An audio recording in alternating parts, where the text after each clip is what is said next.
வெண்பொங்கல் இட்லி இதுக்கெல்லாம் ஒரு அருமையான சைட் டிஷ் கத்திரிக்காய் கொத்ஸு எப்படி செய்யலான்னு பார்க்கலாம். இதுக்காக 100 கிராம் பாசிப்பருப்பை வாஷ் பண்ணி குக்கரில் எடுத்துருக்கோம்.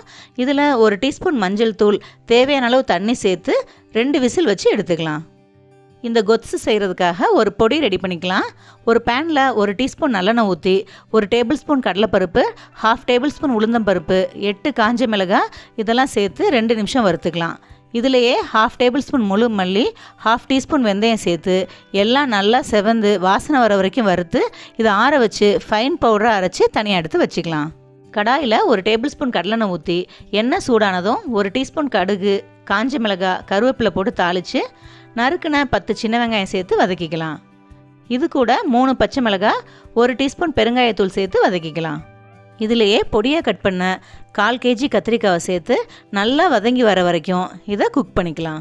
கத்திரிக்காய் இது மாதிரி கலர் மாறி வந்ததும் பொடியாக நறுக்குன 2 தக்காளியும் சேர்த்து தக்காளி நல்லா மேஷ் ஆகிற வரைக்கும் இதை வதக்கிக்கலாம். இதில் கொஞ்சமாக தண்ணி சேர்த்து கத்திரிக்காவை நல்லா வேக வச்சுக்கலாம். கொத்ஸுக்கு தேவையான அளவு உப்பு சேர்த்துக்கலாம். கத்திரிக்காய் நல்லா சுருண்டு வெந்து வந்ததும் இதில் எலுமிச்சம்பழ அளவு புளியை கரைச்சி வச்சுருக்கிறோம். அந்த தண்ணியை சேர்த்து கொதிக்க வச்சுக்கலாம். புளியோட பச்சை வாசனை போனதும் வேக வச்ச பாசிப்பருப்பை ஆட் பண்ணி நல்லா கலந்து விட்டுக்கலாம். நாம் ரெடி பண்ணி வச்சுருந்த பொடியிலேருந்து 2 டேபிள் ஸ்பூன் ஆட் பண்ணி இதை 5 நிமிஷம் நல்லா வேக வச்சுக்கலாம்.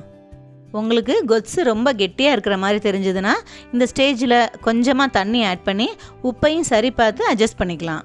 டேஸ்ட் என்ஹான்ஸ் பண்ணுறதுக்காக சின்ன பீஸ் வெல்லம் சேர்த்துக்கலாம். கடைசியாக 1 டேபிள் ஸ்பூன் நெய் ஊற்றி மல்லி இலையும் தூவி இறக்குனா சுவையான கத்திரிக்காய் கொத்ஸு ரெடி.